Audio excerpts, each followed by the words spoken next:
할렐루야. 아멘. 오늘은 11월 다섯째 주일이고요.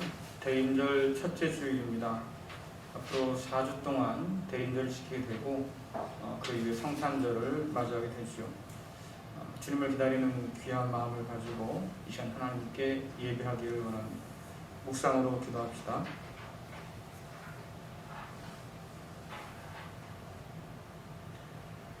요셉을 양떼같이 인도하시는 이스라엘의 목자여, 귀를 기울이소서.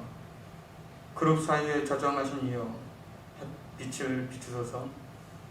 만군의 하나님 여호와여, 우리를 돌이켜주시고 주의 얼굴의 광채를 우리에게 비추소서. 우리가 구원을 얻으리이다. 아멘.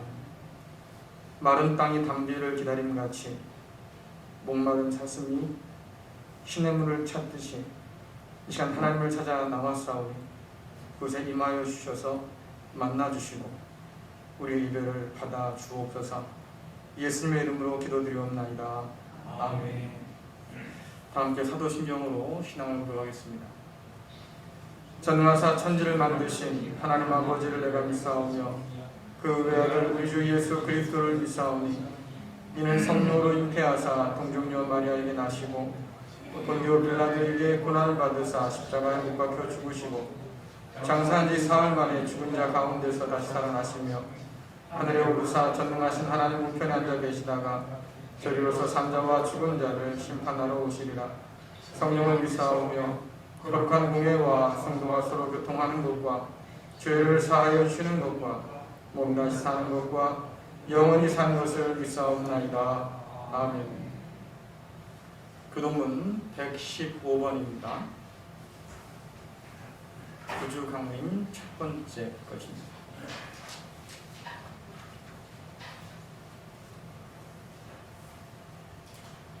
우리 함께 교독합니다. 성문으로 나아가라, 나아가라, 백성이 올 길을 닦으라.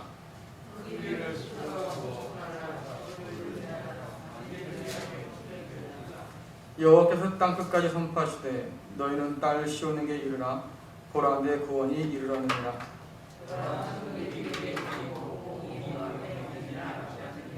사람들이 널 일컬어 거룩한 백성이라. 여호와께서 구속하신 자라 하겠고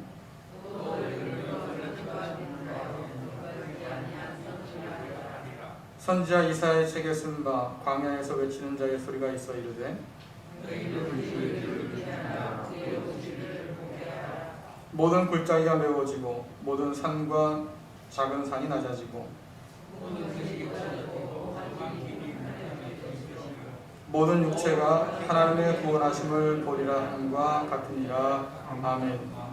다 함께 찬송가 39장 부르시겠습니다.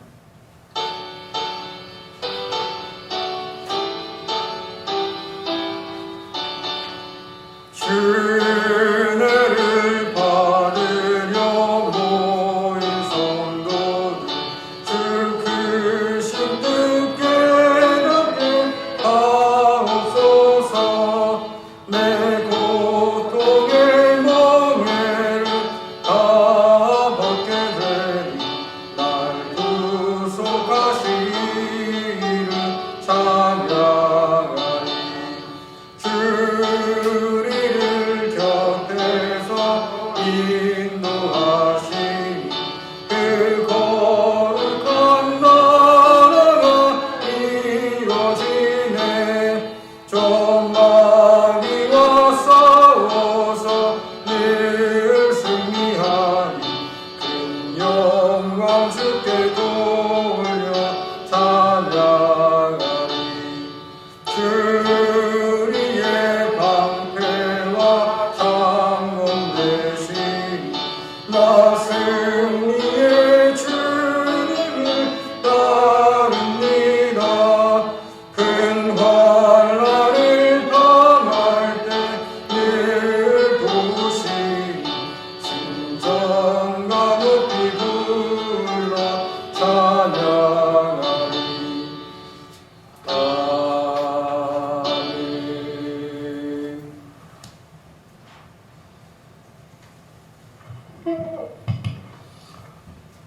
사랑이 주는 은혜의 하나님, 믿음의 믿음의 자녀로 삼으시고 바른 길로 의의 길로 걸어가게 인도하셔서 언제나 지키시며 이끄셔서 예수님의 사랑을 향내를 내게 하시며 복된 예배의 자리에 나오게 하신 하나님 아버지께 감사와 찬송과 영광을 돌리옵니다.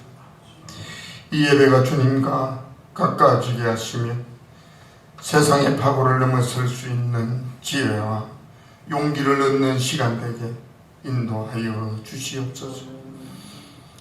지난 한 주간에도 주님의 은혜 가운데 지켜주심에 감사를 드립니다.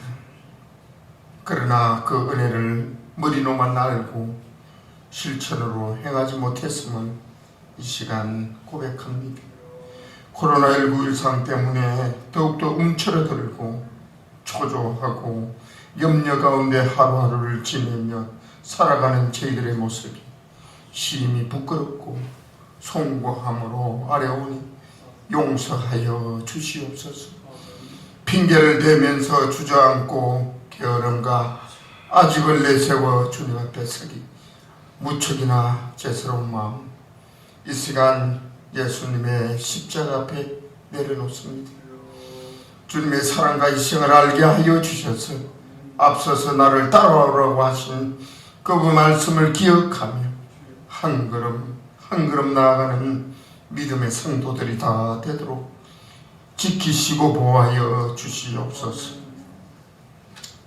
2020년 어렵고 힘들고 생각하지도 못한 일들이 눈앞에 보면서 살아계신 하나님을 기억하며 보잘것없는 저희 인간의 생각과 모습은 떨어지는 낙엽처럼 삶임을 알게 하신 하나님 아버지, 시험을 통하여 새싹을 나게 하시는 하나님의 섭리를 믿고 하나님의 나무에 꼭 붙어서 견디며 아름다운 새싹과 꽃이 되는 우리 모든 근속들이 되도록 축복하여 주시옵소서.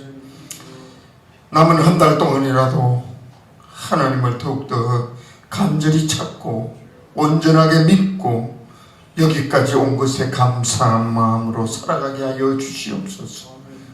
움켜쥐는 것이 아니라 손을 펴 안아드릴 수 있는 그 마음을 간직하게 하여 주셔서 새롭게 펼치는 하나님의 은혜를 기다리며 새롭게 역사하시는 하나님의 그 길 가운데 함께 이루어내는 갈릴리 아름다운 공동체의 성도들이 되도록 붙들어 주시옵소서. 아름다운 열매로 하나님께 보여드릴 수 있는 근속들이 되게 하여 주시옵소서. 고난 가운데서도 길을 여시며 그 길 가운데 함께 하시는 하나님 아버지, 이심을 믿고 지금 힘들고 어렵고 속상한 일들이 많이 있지만 그 모든 것은 마침내 기쁨과 희망으로 바꾸어 주시는 이끄시는 하나님이심을 꼭 믿고 따르게 도와주옵소서. 오늘도 세상의 일들과 행편 때문에 나오지 못한 성도들이 있습니다. 믿음의 길에서 멀어지지 않게 하여 주셔서 예배를 통하여 삶의 지혜를 얻고 하나님의 온전히 따르는 백성으로 만들어 주옵소서. 주님의 말씀을 듣고 다리에 서신 목사님 붙들어 주셔서 전하는 그 말씀이 하나님의 사랑과 능력이 나타나게 하시며 받는 모든 성도들의 가슴팍에 새기며 깨달는 은혜의 시간 되게 하여 주시옵소서. 예배와 전을 위하여 헌신하고 충성하는 근속들에게 굳센 믿음이 더하게 하셔서 기쁨이 넘치게 하여 주옵소서. 저희를 붙드시고 이렇게 세우시며 인도하시며 앞장서서 축복하시는 예수 그리스도 이름으로 간절히 기도드리옵나이다. 아멘.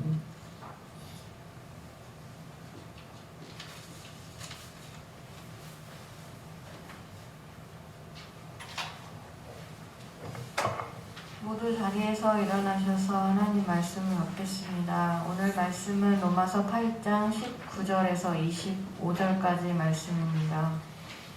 봉독하겠습니다. 모든 피조물은 하나님의 자녀들이 나타나기만을 간절히 기다리고 있습니다.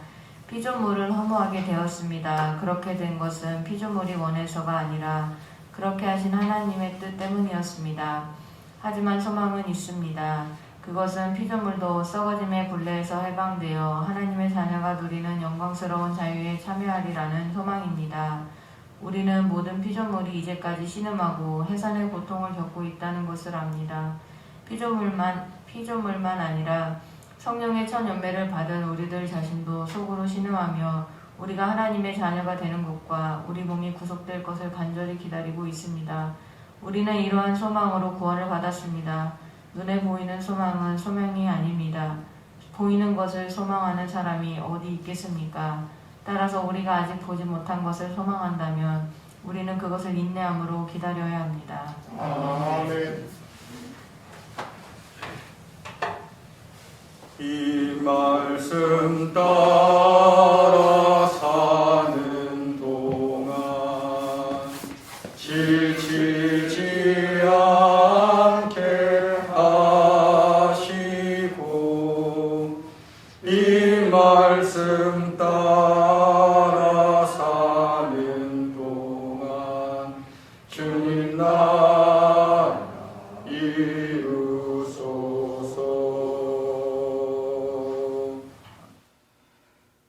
할렐루야. 이 자리에 모인 여러분들과 각처에서 예배하는 갈릴리 가족 모든 분들에게 하나님의 평화와 또 사랑이 가득하기를 간절히 바랍니다. 우리 함께 인사 나누겠습니다. 사랑합니다. 축복합니다. 잘 됩니다. 당신 참 대단합니다. 코로나19가 점점 더 기승을 부리고 있는 상황 속에서 이렇게 예배하기 위해 모인 여러분들 참 감사합니다. 그리고 어렵지만 있는 그 자리에서 예배하기 위해서 애쓰는 모든 성도님들 참 대단합니다. 이 마음 끝까지 잃지 않기를 간절히 바랍니다. 우리 다시 한번 인사 나눌까요? 주님은 반드시 오십니다. 오실 주님을 끝까지 기다립시다.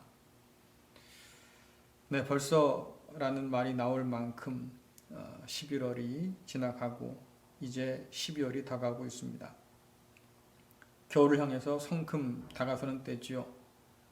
겨울로 접어든 이때에 나무들은 서둘러서 겨울 준비를 마쳤습니다. 나무는 잎을 떨어뜨려서 가지에 물이 오른 것을 막지요. 왜냐하면 물이 오른 가지는 겨울에 얼어 죽기 때문입니다. 나무는 봄바람이 잠자는 마른 가지를 깨워주기를 기다리면서 이 겨우내 긴 동면에 들어갑니다. 봄이 되어서 가지에 물이 오르면 새 잎을 내고 또 꽃을 피워낼 겁니다. 이처럼 혹독한 겨울은 나무에게 새봄을 기다리는 기다림의 시간이지요. 교회 절기 역시 이맘때가 되면 기다림의 절기를 맞이합니다. 지난번 말씀드린 대로 교회 절기는 하나님의 구원을 기억하고 기대하기 위한 그런 달력이지요. 오늘이 대림절 첫째 주일입니다. 대림절은 주님께서 태어나신 성탄을 기다리는 절기임과 동시에 다시 오실 주님을 기다리는 귀한 절기입니다. 주님을 기다리는 대림절은 하나님께서 약속하신 구원자를 기다리던 유대인들을 생각나게 합니다. 주님께서 이 땅에 오셨을 때 유대인들은 혹독한 추위만큼이나 살기 어려운 때를 겪어야 했습니다. 바벨론, 페르시아, 헬라, 로마, 이름만 대면 알 만큼 역사상 최고로 강력했던 제국들이 잇따라서 유대 땅을 통치했지요. 겨울이 한번 오면 지나가야 될 텐데 유대 땅에 임한 겨울은 지나갈 줄 몰랐습니다. 수백 년 동안 그 혹독한 제국 아래서 살아내야 했지요. 유대인들은 이 시기를 하나님께서 약속하신 메시아의 봄날을 바라보면서 참고 견뎌냈습니다. 하지만 모두 그랬던 것은 아니지요. 사두개파라 불리던 사람들은 또 헤롯 당들은 현실주의자였습니다. 그들은 민족을 지킨다는 명분으로 종교와 정치를 이미 장악한 로마에게 적극적으로 협조하면서 자신들의 특권과 또 이익을 지켰던 사람들입니다. 반면 열심당원들은 무력으로 로마에 저항하면서 하나님의 통치를 자신들의 힘으로 실현시키겠다고 했던 사람들이지요. 이들은 하나님께서 보내신 메시아가 와서 다윗의 영광을 다시 회복하리라고 믿었습니다. 우리가 잘 아는 바리새인들도 있습니다. 이들은 율법을 지키는 데 열심히 했던 사람이지요. 그래서 하나님을 감동시켜서 구원의 때를 앞당길 수 있다고 그들은 믿었습니다. 또한 잘 알려지지 않은 에스네파 사람들이 있습니다. 이들은 예루살렘 종교가 이미 타락했기 때문에 성전은 의미 없다고 여겼고, 그래서 종교적 순수를 주장하면서 세상을 등지고 사막 동굴로 들어간 사람들입니다. 요한복음은 이러한 유대인들이 하나님의 아들을 환영하지 않고 배척했다고 기록합니다. 요한복음 1장 9절부터 11절을 함께 읽겠습니다. 참 빛이 있었습니다. 그 빛은 세상에 와서 모든 사람을 비추었습니다. 참 빛이 되신 말씀이 세상에 계셨습니다. 세상은 그분을 통하여 지음을 받았는데도 그분을 알지 못하였습니다. 그분은 자기의 땅에 오셨으나 그의 백성들은 그분을 영접하지 않았습니다. 아멘. 이들은 하나님께서 구원하실 날이 온다고 그렇게 믿고 있었지만 실상 그날이 오지 않아도 별 상관하지 않던 사람들입니다. 눈앞의 이익과 권력이 더 중요했기 때문이지요. 이들은 백성들의 종교적 열심을 이용해서 자기의 자리를 더욱 견고하게 만들었습니다. 그러니까 하나님의 아들이 태어났다는 소식이 그렇게 반가울 리가 없지요. 하나님 나라가 가까이 왔다는 소식도 기뻐할 리가 없습니다. 그래서 그들은 예수님을 십자가에 못 박아 죽이지 않았습니까? 하지만 하나님의 약속을 붙들고 이스라엘의 위로를 기다리던 의롭고 경건한 사람들도 있었습니다. 하나님의 구원을 기다리는 그들의 간절한 기도는 탄식으로 시작했지요. 하나님, 언제까지입니까? 언제까지 제국의 발 앞에 엎드려 신음해야 합니까? 하나님, 언제까지 고난 아래 인내하며 견뎌야 합니까?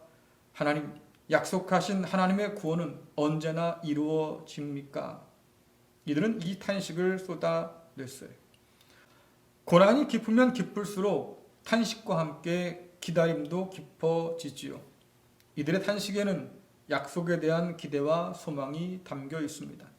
하나님께서 반드시 약속한 대로 우리에게 구원자를 보내주실 거라는 믿음이 그 안에 담겨 있었지요. 마침내 주님께서 오셨을 때에 주님을 기다리던 자들의 탄식은 찬양으로 바뀌었습니다. 누가복음 2장 28절부터 31절까지 함께 읽겠습니다. 시몬이 아이를 팔에 안고 하나님께 찬양하였습니다. 주님, 이제 주님의 종을 주님의 말씀대로 평화롭게 떠날 수 있게 하셨습니다. 제 눈으로 주님의 구원하심을 보았습니다. 주님께서 이 구원을 모든 백성들 앞에 마련해 주셨습니다. 아멘. 시몬은 하나님의 위로를 기다리던 경건한 사람이었습니다. 그는 날마다 성전에 가서 탄식하며 기도했던 사람이지요. 어느 날 그의 눈앞에 어린 아기 예수가 나타납니다. 그 아기 예수를 팔에 안고 시몬은 하나님을 찬양했다고 성경은 기록하지요. 자, 그런데 오늘 말씀에서 바울은 주님의 오심으로 인해서 이러한 탄식과 기다림이 더 깊어졌다고 말합니다. 어떻게 소망이 더 깊은 탄식과 더 간절한 기다림이 될 수 있을까요? 주님께서 약속하신 대로 이 땅에 사람 되어 오신 것처럼 다시 오실 그날에 반드시 약속대로 오실 것을 믿기 때문이지요. 그렇기 때문에 더 간절하게 탄식하고 기도하고 기대하게 되는 겁니다. 오늘 말씀 로마서 8장 19절부터 21절 말씀 같이 읽겠습니다. 모든 피조물은 하나님의 자녀들이 나타나기만을 간절히 기다리고 있습니다. 피조물은 허무하게 되었습니다. 그렇게 되는 것은 피조물이 원해서가 아니라 그렇게 하신 하나님의 뜻 때문이었습니다. 하지만 소망은 있습니다.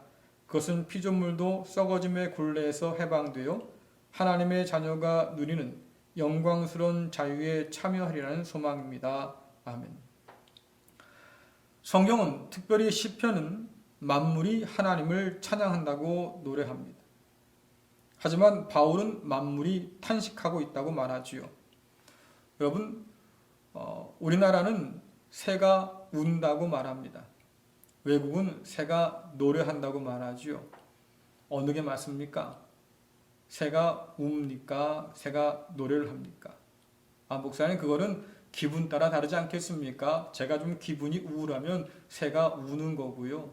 제가 좀 기분이 좋으면 새가 노래를 하지요. 그러나 여러분, 둘 다 맞습니다. 새는 찬양도 하고 한편으로 탄식도 합니다. 피조물이 탄식하는 이유는 허무한데 굴복하게 되었기 때문이지요. 썩어짐의 굴레에 갇혔기 때문입니다. 이렇게 말하는 바울의 마음 가운데는 창세기에 아담의 타락 이야기가 들어 있습니다. 아담의 타락으로 말미암아서 땅에 저주가 임했지요. 인간의 타락과 죄로 인해서 땅에 있는 모든 것이 죽음에 매여 썩어짐의 종노릇하며 살게 되었습니다. 여러분, 피조물이 원해서 그렇게 된 겁니까? 아니죠. 그렇게 하신 것은 하나님의 뜻이었습니다. 하지만 바울은 피조물이 가진 소망이 있다고 말합니다. 하나님께서 새 하늘과 새 땅을 약속하셨기 때문이지요. 이제 그날은 예수님의 십자가와 부활 사건으로 말미암아서 더욱 가깝게 다가왔습니다. 여러분, 가까우면 더 기다려지게 되잖아요. 기다렸던 소풍이나 수학여행이 내일로 다가오면 설레는 마음에 아이는 잠도 설치지 않습니까? 약속한 선물을 받을 날이 가까우면 아이들은 손을 꼽아서 기다립니다. 3일 남았네, 이틀 남았네, 하루 남았네, 이러면서 말이죠. 뭔가 더 간절하게 기다리게 되는 거죠. 주님은 하나님의 나라가 가까이 왔다고 선포하셨습니다. 새 하늘과 새 땅의 놀라운 역사가 이미 시작되었다고 말씀하셨지요. 그러나 완전하게 새 하늘과 새 땅이 이루어지는 그날이 오면 피조물은 인간의 죄로 말미암은 이 모든 저주에서 벗어나게 될 겁니다. 그러니까 모든 피조물들은 그날이 속히 오기를 간절히 탄식하며 기다리고 있는 거지요. 여기서 간절히 기다린다는 표현은 눈이 빠지든 목이 빠지든 하여튼 뭔가 빠질 만큼 간절하게 기다린다는 뜻을 가지고 있습니다. 하나님, 언제 이 저주에서 벗어날 수 있겠습니까? 하늘과 땅을 새롭게 하실 그날은 도대체 언제쯤 될까요?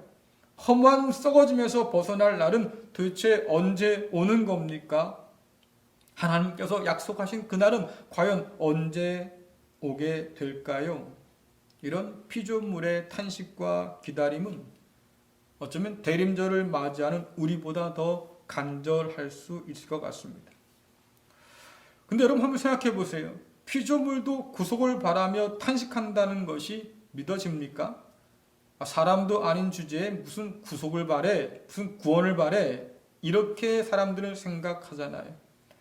사실 피조물이 구속을 바라면서 탄식한다고 하는 거, 이 매임에서 벗어나서 자유케 될 날들을 바라본다고 하는 거, 교회는 그것을 오랫동안 잊어왔습니다.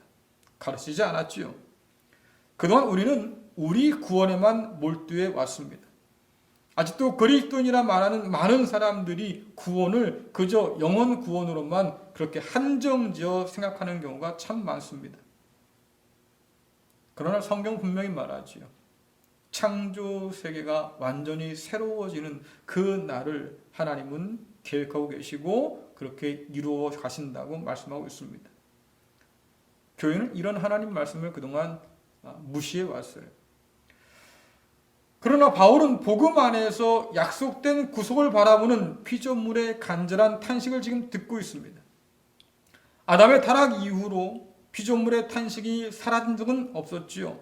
다만 코로나19가 터지고 나서야 우리는 피조물의 비명과 탄식에 조금 귀를 열게 된 것뿐입니다. 복음 안에서 보자면 그들이 지르는 모든 비명은 우리 인간이 져야 할, 책임져야 할 일들이지요. 학자들은 이 땅 위에 코로나 바이러스가 퍼진 것은 동물 때문이 아니라 인간 때문이라고 분명히 정직하게 말하고 있습니다.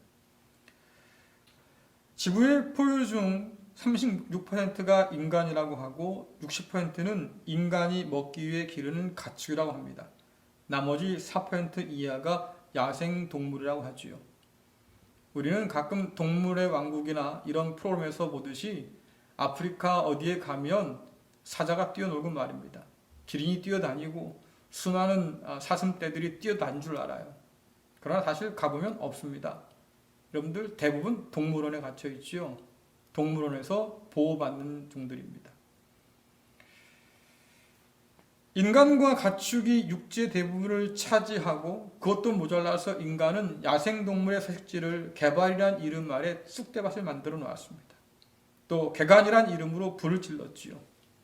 더 이상 야생동물이 갈 곳이 없어요. 구석에 몰린 야생동물이 인간을 만나게 됩니다. 결국 코로나 바이러스가 퍼지게 된 거죠. 여러분, 코로나 바이러스의 전염 원인으로 지목된 많은 동물들이 애꿎게 순환당하고 사육을 당하고 있습니다. 또 코로나19 백신을 개발하는 과정에서도 수만 마리의 동물들이 희생되고 있지요. 우리는 인류를 구원하기 위한 숭고한 죽음이라고 말하지만 실상 우리가 아니었으면 죽지 않아도 될 동물들 아니겠습니까? 그뿐 아닙니다. 광우병, 구제역, 조류독감, 우리가 가축으로 기르는 그 많은 동물들이 이런 병에 걸려서 죽어갈 때 사람들은 생매장 시키잖아요. 지금도 소나 돼지나 아니면 닭과 같은 짐승들을 산채로 묻어야 했던 많은 사람들은 트라우마에 시달린다고 그래요. 그들이 죽어가며 지른 비명소리가 떠나지 않는다고. 여러분, 피조물들의 탄식 소리가 들리지 않습니까? 여러분, 그렇다면 바다는 괜찮을까요? 바다 역시 온갖 비닐과 플라스틱 쓰레기로 지금 몸살을 앓고 있습니다. 비닐을 뒤집어 쓰고 질식해 죽어가는 바다 동물들의 비명이 들리지 않습니까? 사진에 보는 것처럼 거북이는 어부들이 버린 그물에 지금 걸려 있습니다. 밑에 사진을 보면 사람들이 버린 플라스틱 쓰레기를 먹고 죽은 동물의 색채지요. 사람들이 버린 비닐에 새가 갇혀서 질식하고 있습니다. 어미새가 자식에게 음식을 먹이는데 여러분 자세히 보시면 그것은 음식이 아니라 플라스틱 조각들입니다. 그러니 이 새끼가 살 수 있겠습니까? 플라스틱과 비닐을 줄이자고 하니까 비용이 든다고 그래요. 그리고 이미 길들여져서 편해졌기 때문에 바꾸기 힘들다고 합니다. 여러분들, 바다 역시도 많은 생물들이 죽어가고 있습니다. 2018년에 이스라엘의 한 연구소에서 놀랄만한 통계를 발표했습니다. 인류 문명이 탄생한 이래 야생 포유류 중에서 약 83%가 멸종되었답니다. 바다에 사는 포유류 중에 80%가 멸종되었고 식물은 50%가 멸종되었습니다.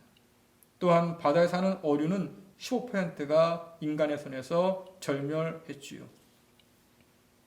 어떻습니까? 피조물의 탄식이 들립니까?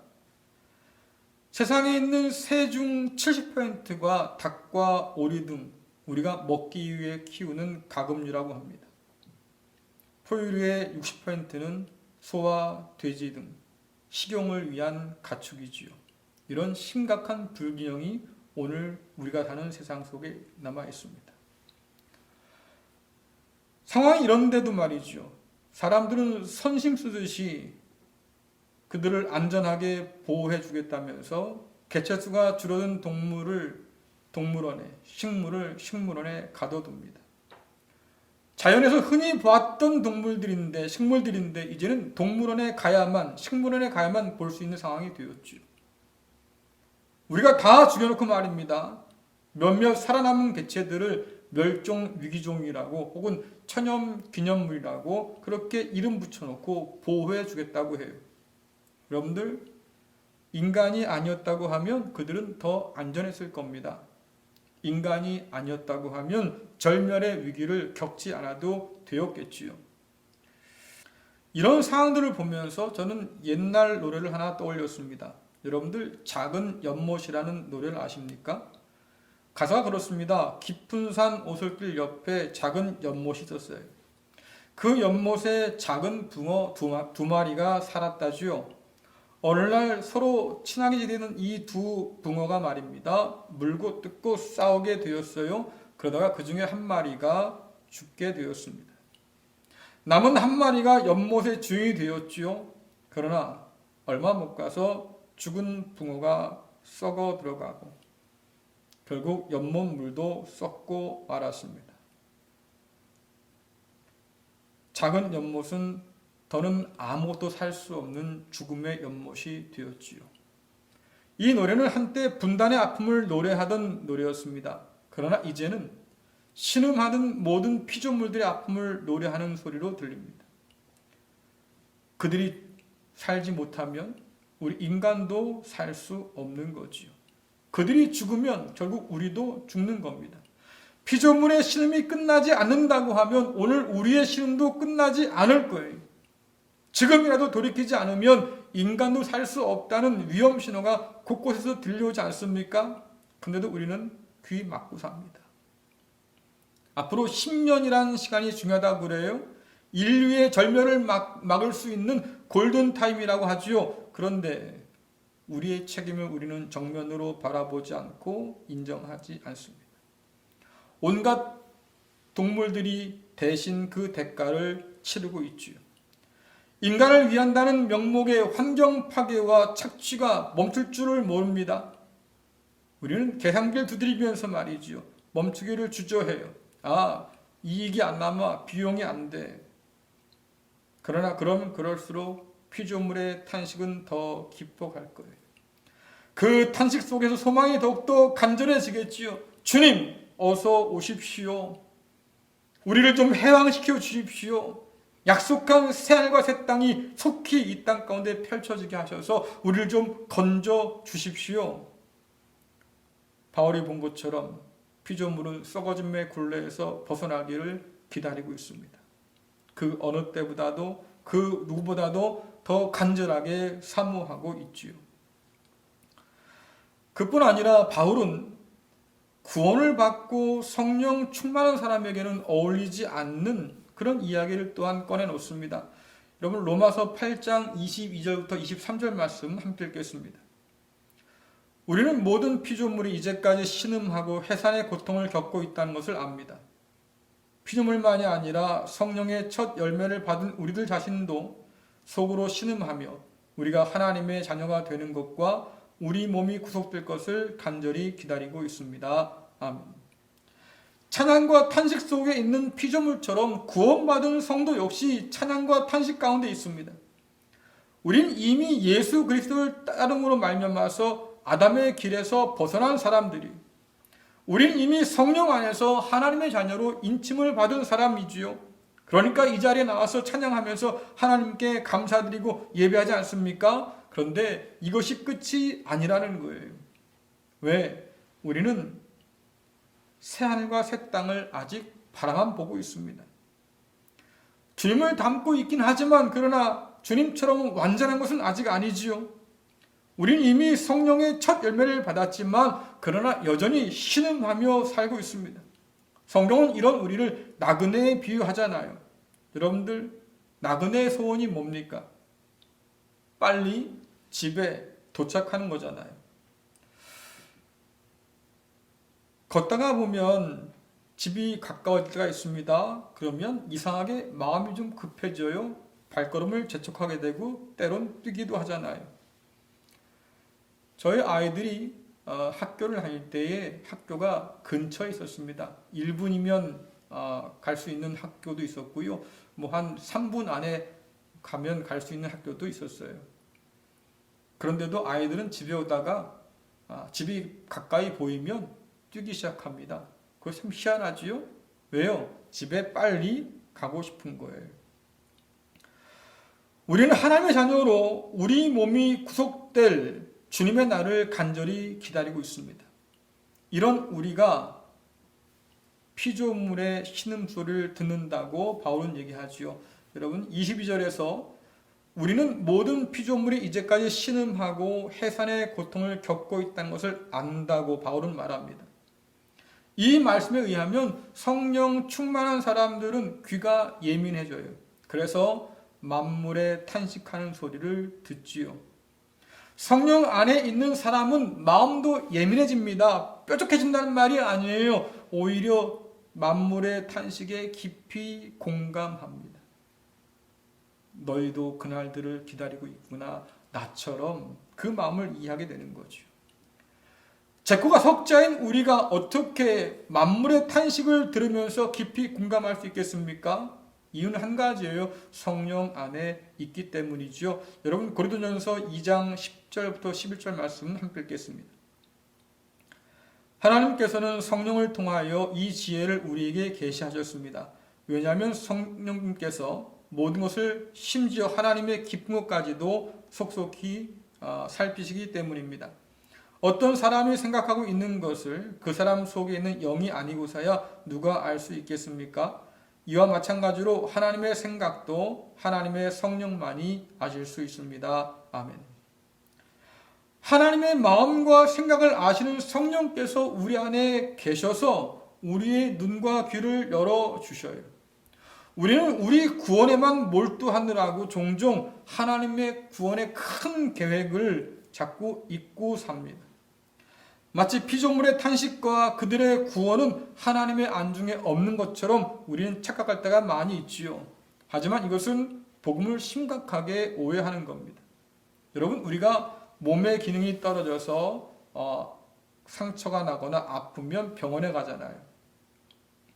몸을 진찰한 의사가 진단 결과를 말하지요. 신장이 문제입니다. 여러분 그러면 어디를 치료해야 됩니까? 다른 장기를 건드릴 이유가 없잖아요. 신장만 치유하면 됩니다. 배를 가르고 수술하면서 기왕에 배를 열었으니까 다른 것도 좀 손봅시다. 뭐 이런 일은 없잖아요. 다른 건 다 멀쩡한데 신장만 나쁘다고 하면 신장만 손보면 되겠지요. 그 신장을 고치고 나면 몸도 예전처럼 회복되잖아요. 마찬가지 아닙니까? 우리의 죄로 만물이 고통을 받습니다. 그들의 죄가 아니라 우리의 죄 때문이지요. 의사신 주님께서 진찰을 끝내고 치료를 시작하신다고 하면 누구를 치료할까요? 여러분들 만물이 아니라 바로 우리지요. 우리가 모든 문제의 근원입니다. 그러니까 우리를 바꾸면 모든 것이 다 제자리를 찾아가겠지요. 그래서 성경은 인간의 구원에 많은 이야기를 할애하고 있는 거예요. 하지만 그것이 끝이 아니지요. 그로 말미암아서 만물이 회복되는 것, 그것이 하나님의 최종 비전입니다. 이처럼 하나님의 구원은 모든 창조 세계를 위한 거예요. 인간의 타락으로 시작된 모든 피조물이 탄식이 그치는 것, 그것은 태초에 하나님께서 보시기 좋았던 바로 그 세상을 그리스도 예수 안에서 다시 회복하는 거지요. 여러분 골로새서 1장 19절부터 20절 말씀 읽겠습니다. 하나님께서는 자신에게 속한 모든 것이 그리스도 안에서 살아가는 것을 기뻐하셨습니다. 하나님께서는 이 땅에 있는 것이나 하늘에 있는 것이나 모든 만물이 오직 그리스도를 통하여 하나님께 나올 수 있도록 정해 놓으셨습니다. 그리스도께서 십자가에서 흘리신 보혈로 평화의 길을 열어 놓으신 것입니다. 아멘. 만물보다 크신 하나님께서 만물을 새롭게 창조하시는 것, 이것이 하나님이 원하시는 온전한 구원입니다. 하나님께서는 우리와 함께 만물도 그리스도를 통하여서 하나님께 나올 수 있도록 만들어 주셨습니다. 우리만 구원받았기에 하나님의 보좌 앞으로 나갈 수 있는 것이 아니고요. 그리스도 예수의 놀라운 십자가의 공로로 말미암아서 하나님께로 가는 그 길로 우리와 만물이 함께 나아가지요. 하나님은 모든 만물을 그리스도 예수 안에서 받으셨다고 성경은 말합니다. 그러므로 나만 구원받았으니까 됐다고 말하는 것, 여러분 이것은 복음을 알지 못하는 사람들의 이야기예요. 피조물의 탄식을 듣지 못하고 공감하지 못하는 것은 하나님의 마음을 알지 못하는 겁니다. 부활하신 예수 그리스도 안에서 썩지 않고 쇠하지 않는 산 소망을 가진 우리는 오늘 피조물과 함께 탄식하면서 새하늘과 새 땅이 이루어지기를 간절히 기다리죠. 우리는 이 소망 안에서 구원을 얻습니다. 그리고 그날을 바라보면서 오늘을 참고 인내하지요. 우리의 탄식이 끝나고 우리의 기다림이 끝나는 그때에 피조물의 탄식과 기다림도 끝이 날 거예요. 저의 질문은 바로 여기서 시작됩니다. 과연 코로나19 시대에도 주님을 기다리는 기다림이 의미가 있을까? 여러분, 이 시대에도 기다림이 없는 것은 아니지요. 사람들은 뭔가 매일 기다리면서 하루를 채웁니다. 주문한 택배를 기다리기도 하지요. 어제 산 로또가 1등 당첨되기를 기다리는 사람도 있습니다. 월급날이나 아니면 금쪽 같은 주말 혹은 휴가를 기다리는 사람도 있겠지요. 요즘 같은 날이면 코로나 백신이 개발되었다는 소식 혹은 그로 인해서 코로나가 종식되어서 이제 일상을 회복할 수 있다는 소식을 기다리기도 할 겁니다. 코로나 종식을 기다리는 사람들의 이야기를 들어보면 좀 이상해요. 코로나19 이전에는 살기가 꽤 괜찮다고 말하는 것 같습니다. 하지만 여러분들 잘 한번 생각해 보세요. 코로나19 이전에도 우리는 못 살겠다고 하는 말을 입에 달고 살았습니다. 코로나19를 겪어보니까 그때가 더 나았구나 이런 생각이 갑자기 드나 보지요. 그래서 빨리 예전으로 돌아가고 싶다고 지금 난리 아닙니까? 그런데 정말로 냉정하게 한번 생각해 보세요. 코로나19 백신이 개발되고 코로나가 종식이 선언된다고 해서 정말 우리의 삶이 달라집니까? 기다리고 있던 일들이 다 이루어졌다고 해서 정말로 이젠 끝난 걸까요? 아니죠. 우리는 또 다른 물건을 주문하고 기다릴 겁니다. 혹은 또 다른 바이러스가 우리 삶을 뒤흔들어 놓을 거예요. 기다리는 택배를 받는다고 해서 혹은 꿈에 그리던 로또 1등에 당첨됐다고 해서 이 신음과 탄식이 그치진 않을 거예요. 코로나19의 위기를 넘었다고 해서 끝날 탄식과 신음이 아니라 한 얘기죠. 이 모든 것에도 불구하고 우리의 탄식은 결코 끝나지 않습니다. 오직 예수 그리스도의 복음만이 이런 우리가 진짜 기다릴 것이 무엇인가를 분명히 가르쳐 줍니다. 땅과 하늘이 옷을 갈아입은 것처럼 바뀔 날이 온다고 성경은 말합니다. 사막이 백합화처럼 활짝 꽃필 날이 온다고 말하지요. 야생동물과 가축이 말입니다. 싸우지 않고 평화롭게 살 날이 온다고 해요. 해암도 없고 상암도 없는 하나님께 다스리시는 그날이 우리에게 주어진다고 분명히 말씀하고 있습니다. 약육강식의 세상이 사라지고 참된 평화가 가득한 그날이 온다고 분명히 약속하고 있습니다. 그날이 오기까지 우리의 탄식과 기다림은 이어지겠지만 그러나 그 탄식과 기다림이 끝날 그날이 반드시 온다고 성경은 약속하고 있습니다. 그러나 그날은 우리만을 위한 날이 아닙니다. 함께 탄식하면서 기다려온 모든 피조물을 위한 날이기도 하지요. 그날을 기다리는 마음은 택배를 기다리는 것에 비할 수 없습니다. 그날을 기다리는 간절함은 퇴근이나 혹은 주말에 불금을 기다리는 것과 비할 수 없지요.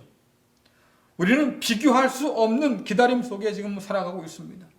여러분들, 기다림이야말로 예수님께서 승천하신 이후에 교회가 가장 잘해야 할 일 가운데 하나 아닙니까? 그러나 안타깝게도 오늘날 교회의 기억 속에서 이 탄식과 기다림이 점점 사라지고 있습니다. 제가 얼마 전에 필요한 물건을 사기 위해서 마트에 갔어요. 이것저것을 기웃거리는데 어디서 찬송가 소리가 들려옵니다. 여러분, 성탄 캐럴이 아니에요. 찬송가였습니다. 가보니까 성탄 트리를 장식해놓고 그 앞에 살 수 있는 여러 장식과 물건들을 잔뜩 쌓아두었어요. 어찌 보면 세상 사람들이 성탄에 더 가까운 것 같아요. 그러나 기다림이 다르지요. 이 탄식과 기다림을 기억해야 할 대림절에 세상의 징글벨과 화려한 트리로 인해서 이 기다림이 점점 심해지는 세상입니다. 모든 만물을 새롭게 하시는 하나님의 큰 그림은 안중에도 없어요. 성령 안에 있는 교회조차 이 탄식과 기다림을 잊고 산 지 오래라고 하면 여러분, 우리는 무엇을 소망하면서 살 수 있겠습니까? 사랑하는 성도 여러분, 우리의 삶은 우리를 좌절케 하는 현실에 있지 않습니다. 다시 오겠다고 약속하신 그 소망에 달려 있지요. 여러분, 베드로후서 3장 13절부터 15절 상반절 말씀 읽겠습니다. 하나님께서는 우리에게 약속하셨습니다. 정의가 살아있는 새하늘과 새 땅을 우리에게 주시겠다고 말입니다. 사랑하는 여러분, 그날을 기다리며 죄를 멀리하고 흠없이 살도록 노력하십시오. 하나님과 평안 가운데 거하시기 바랍니다. 우리 주님의 오래 참으심으로 우리가 구원을 받았다는 사실을 잊지 마시기 바랍니다. 아멘. 오직 이 소망을 가진 자만이 탄식하며 기다릴 수 있습니다. 오직 이 약속 안에서만이 만물과 우리의 탄식은 절망이 아닌 소망의 탄식이 될 수 있습니다. 산모가 산통이 시작되면 사람들은 알아요. 이제 곧 새로운 생명이 탄생하겠구나.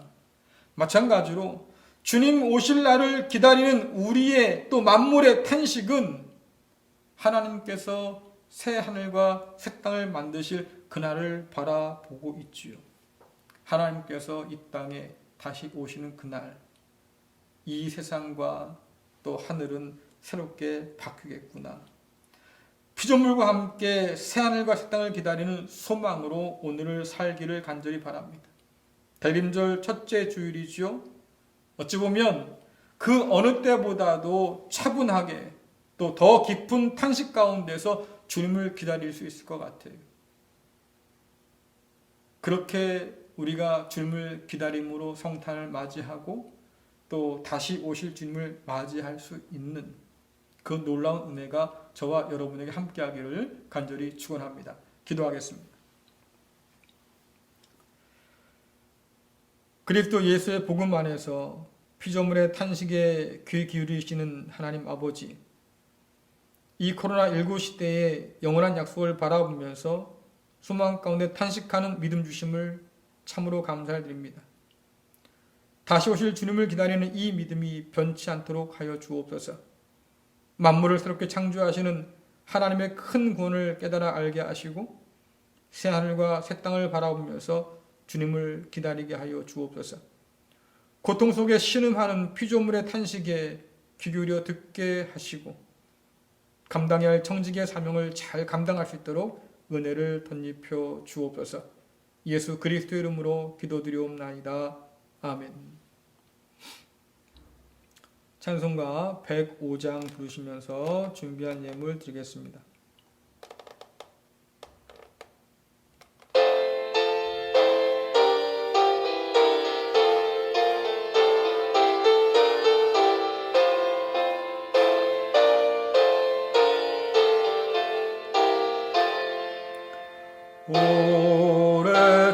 오랫동안 기다리나 주님 강림하셔서 죄에 매인 백성들을 자유 얻게 하시네. 주는 우리 소망이요 힘과 위로 되시니 오래 기다리던 백성 많은 복을 받겠네. 모든 백성 구하려고 임금을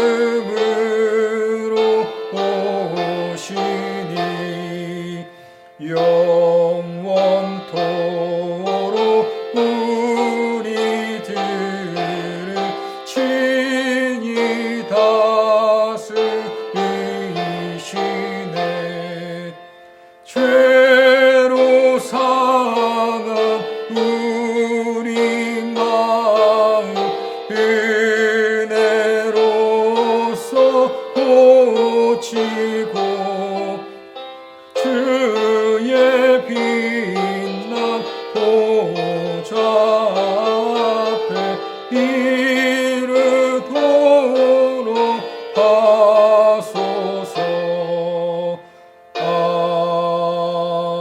아멘. 기도하시겠습니다.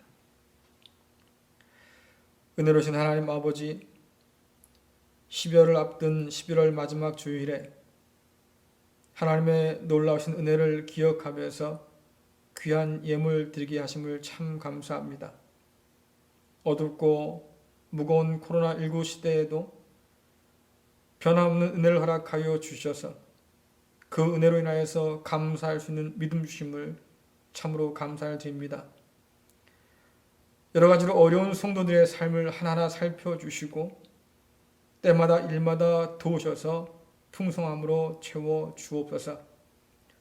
갈 바를 알지 못해서 헤매는 우리 모든 성도들의 삶을 주께서 주관하여 주옵시고 이 어려운 때에도 주님을 향한 사랑과 감사가 넘쳐나는 복 있는 성도 되도록 주여 도와 주옵소서.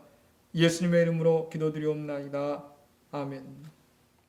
교회 소식 몇 가지 전해드립니다. 오늘부터 대임절 시작하는 날이죠.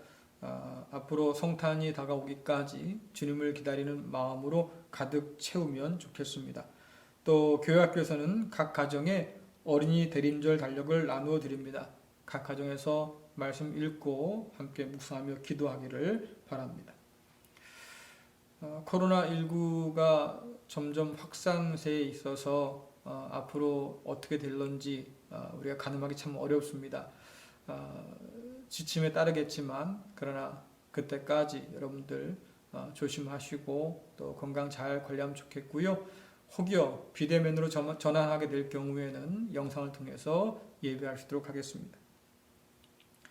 12월 3일은 대입 수능 시험이 있는 날입니다. 여러분 어느 때보다도 어려운 그런 시기를 보내온 우리 학생들입니다. 시험 잘 감당할 수 있도록 하나님께서 지혜와 또 담대함을 더해 주시도록 여러분 기도하면 좋겠고요. 무엇보다도 시험 이후에 그 모든 결과들을 용기 있게 잘 받아들일 수 있도록 또 자신들의 주어진 길들을 포기하지 않고 달려갈 수 있도록 여러분 기도 부탁드리겠습니다. 찬송가 449장 1절만 부르겠습니다.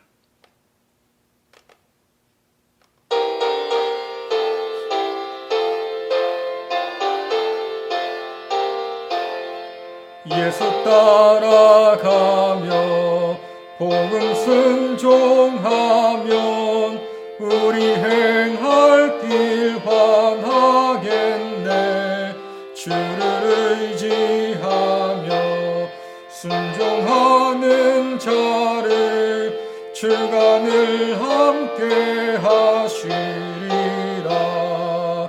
의지하고 순종하는 길은 예수 안에 즐겁고 복된 길이로다. 기도하겠습니다. 이제는 다시 오겠다 약속하신 우리 주 예수 그리스도의 은혜와 아들을 통하여 만물을 새롭게 창조하시는 하나님 아버지의 크신 사랑하심과 오늘도 약속을 붙들고 소망 안에 살도록 도우시는 성령님의 역사하심이 코로나19 시대에도 복음 안에서 피조물과 함께 탄식하며 다시 오실 주님을 끝까지 기다리는 사랑하는 갈릴리 교회 성도들과 저들의 가정과 기업과 자녀 위에 두려움과 떨림으로 수능시험에 임하는 자녀들 가운데 또한 갈 길을 찾으며 취업을 준비하는 자녀들과 코로나19로 말미암아서 어려움을 겪고 있는 이 나라와 온 세계 가운데 지금부터 영원토록 함께 하시기를 간절히 축원하옵나이다. 아멘.